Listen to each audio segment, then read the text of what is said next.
रिया और रितु काफी अच्छे दोस्त थे। दोनों की आपस में खूब बनती। दोनों एक ही ऑफिस में काम किया करती थी। रिया रितु को अच्छा दोस्त मानती, लेकिन रितु। अरे रिया, तुम लोगों का अपना मकान नहीं है, क्यों नहीं तुम और नरेंद्र भी हमारी कॉलोनी में ही मकान ले लो? हाँ यार, आइडिया तो अच्छा है, लेकिन इतने पैसे आएंगे कहाँ से?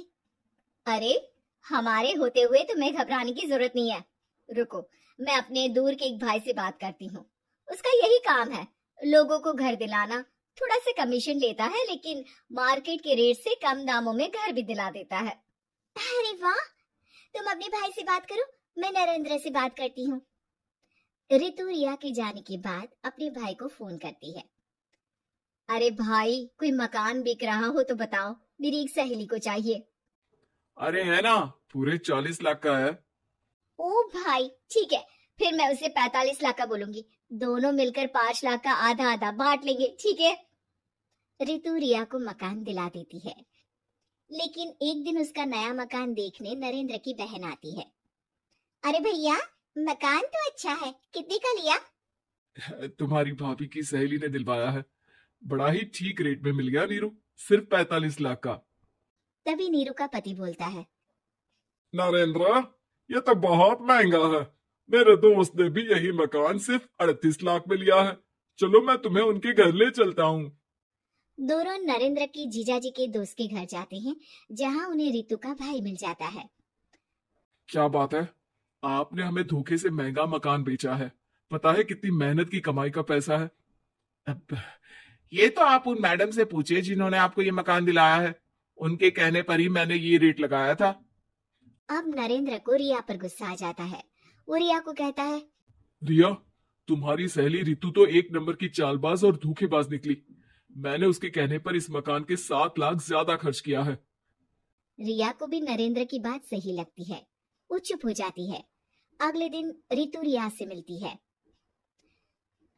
रितु, मुझे तुझसे ये उम्मीद नहीं थी। तुमने 38 लाख का मकान 45 लाख में हमें बिकवा दिया। रितु अपनी पोल खुलती देख जोर जोर से रोने लगती है।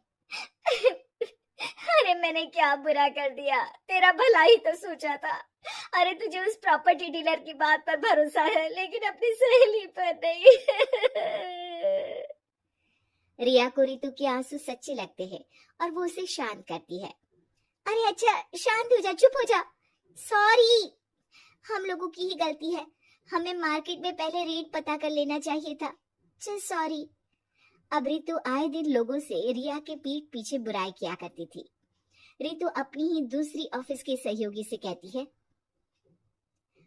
अरे ये रिया भले ही मेरी अच्छी दोस्त हो, लेकिन एक नंबर की कंजूस है ये। कभी कुछ खाने जाओ तो पैसा मुझे ही भरना पड़ता है। तभी वहां रिया आ जाती है।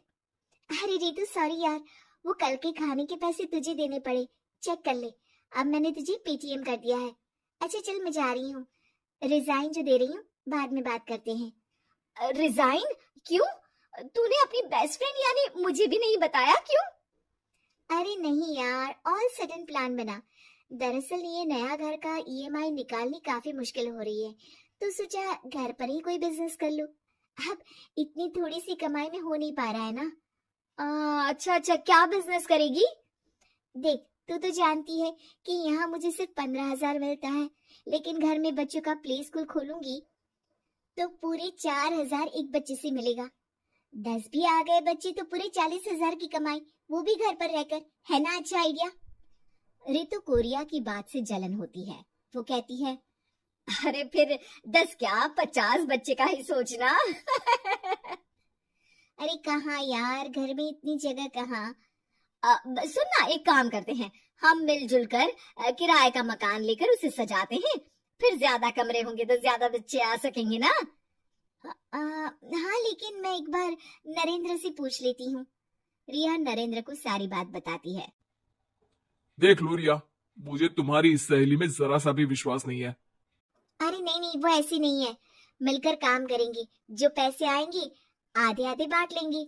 इसमें बुरा क्या है, काम भी अच्छा होगा।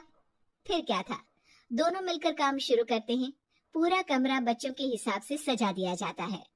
टीवी, फ्रिज, बेड और न जाने क्या क्या। तेरे और मेरे मिलाकर 2 लाख का खर्च हो गया। अरे कोई बात नहीं, पैसे कमाने के लिए इन्वेस्टमेंट तो करनी पड़ती है। अब इतनी बड़ी रकम है, अच्छा है कि दोनों ने मिलकर कर ली, वरना एक की बस की तो बात नहीं है। हाँ लेकिन अब मैं ना एक बात बोलना चाहती हूँ। देखो पिछले 2 महीनों से जब से ये काम चल रहा है, सारी मेहनत मेरी ही है। मैं ही सारा सारा दिन यहाँ का काम देखती हूँ। तो अब मैं तुम्हारे साथ ये काम नहीं करूंगी, अकेले मैं ये स्कूल चलाऊंगी। अरे ऐसे मत बोलो रितु, मैंने नौकरी भी छोड़ दी। थोड़ी बहुत सेविंग्स थी, वो भी मैंने स्कूल को बनाने में लगा दी। अब यार तुम तो आलसी भी हो, मुझे नहीं लगता तुम ये काम कर पाओगी। रितु, नरेंद्र ठीक बोलते थे, तुम भरोसे के लायक नहीं हो। ये मेरी गलती है कि मैंने तुम पर विश्वास किया। अच्छा जी, तो गलती की ना। मैं तुमको तुम्हारे पैसे धीरे धीरे करके दे दूंगी। अच्छा होगा कि अब तुम यहाँ से निकल जाओ। बेचारी रिया सर झुकाकर घर वापस आ जाती है। नरेंद्र, वही हुआ जिसका डर था। रितु ने मुझे पार्टनरशिप से हटा दिया। मैं ये बात जानता था रिया, लेकिन मैंने तुम्हें इसलिए फोर्स नहीं किया क्योंकि जब तक तुम खुद धोखा नहीं खाती तुम्हें अकल नहीं आती। हाँ लेकिन अब वही जो पहले सोचा था। और फिर क्या, रिया घर से ही बच्चों को संभालने का काम शुरू कर देती है।